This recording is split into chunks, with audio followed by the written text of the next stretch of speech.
કરવામાં આવ્યો, જેમાં ખદેથડ પાસેના વેણુ 2 ડેમના 4 દરવાજા ખોલવાના નિર્ણયથી સ્થાનિકોમાં રોષ ફેલાયો છે, જેમાં રબારિકા, ખારચિયા, ચરેલિયા અને જાડ ગામના લોકોની ડેમના દરવાજા ન ખોલવાની માંગ.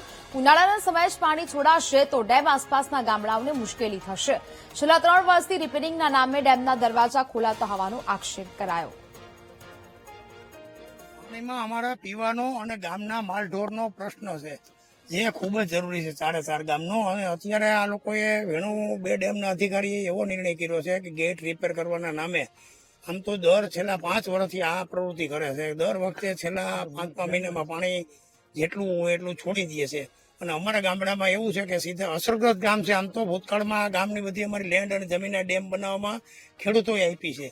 તો હવે અત્યારે અમારે પાણીની જરૂરિયાત હોય છેલ્લા 2 મહિના. તમે સમજો ગામડામાં પશુ ઢોર અને વધુ પાણી જોઈએ તો અમારે પીવાનો પ્રશ્ન છે ને અમારા ગામમાં જૂથ યોજનામાં પાણી આવતું જ નથી અમને બિલકુલ. અને નિર્વિવાદ વાત છે, ત્યાં આવીને જોઈ શકે. તો અમારા બધાને પાણી છોડી દેવામાં આવે ગેટ રિપેરના નામે તો અમારે પાણી જ નથી રહેતું. એટલે અમારો પ્રશ્ન વિકટમાં વિકટ ભયંકર છે. અત્યારે થોડી મૂકે એટલે કાલે અમારી પાસે પાણી પીવા નથી. પાણીની કેટલી જરૂરિયાત છે એ તો બધા જવાબદાર માણસો તમે સમજી શકો, મીડિયાના ભાઈઓ, બરાબર છે. તો એટલા માટે આ 3-4 ગામના આગેવાનો અમે ભેગા થયા છે અને પાણી માટે આ પ્રશ્ન છે. અમારા પીવાના પાણીનો ખાલી કરી નાખે એટલે અમારો સીધો જ જથ્થો પાણી ખાલી થઈ જાય. ચોક્કસથી આપણી સાથે અન્ય પણ છે, સરપંચ સાહેબ છે. સરપંચજી, શું કહેશો આપ? આ કઈ રીતે તમારી ઉગ્ર માંગ? બસ અમારી આ જ માંગ છે કે જો જરૂરિયાત હોય તો કાઢે તો બરોબર છે, પણ બિનજરૂરિયાત પાણી ન કાઢે. તો ઢોર છે, ખેડૂત છે, અને અત્યારે જીવન જરૂરિયાત છે પાણી. અને અમે તો એવું માનીએ છીએ કે પાણી આવે તોય અમે તકલીફમાં છીએ અને પાણી કાઢી નાખે તોય તકલીફમાં છીએ. વધારે પાણી આવે તો અમે નદી કાંઠા ઉપર છીએ તો અમારે મુશ્કેલી સહેવાની છે.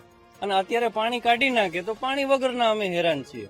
કયા કયા ગામને હાલાકી? આ પાણી અત્યારે ખારચિયા છે, ચરેલિયા છે, ઝાડ છે, રબારિકા છે, આ બધાને પાણી લાગે છે. વેણુ 2 સિંચાઈ યોજનાને એના જે ગેટમાં જે નુકસાનીઓ છે અને રિપેરિંગ અર્થે અને ચકાસણી અર્થે આજ રોજ સરકારશ્રીમાંથી પૂર્વ મંજૂરી અન્વયે પાણી છોડવાનું આયોજન હતું.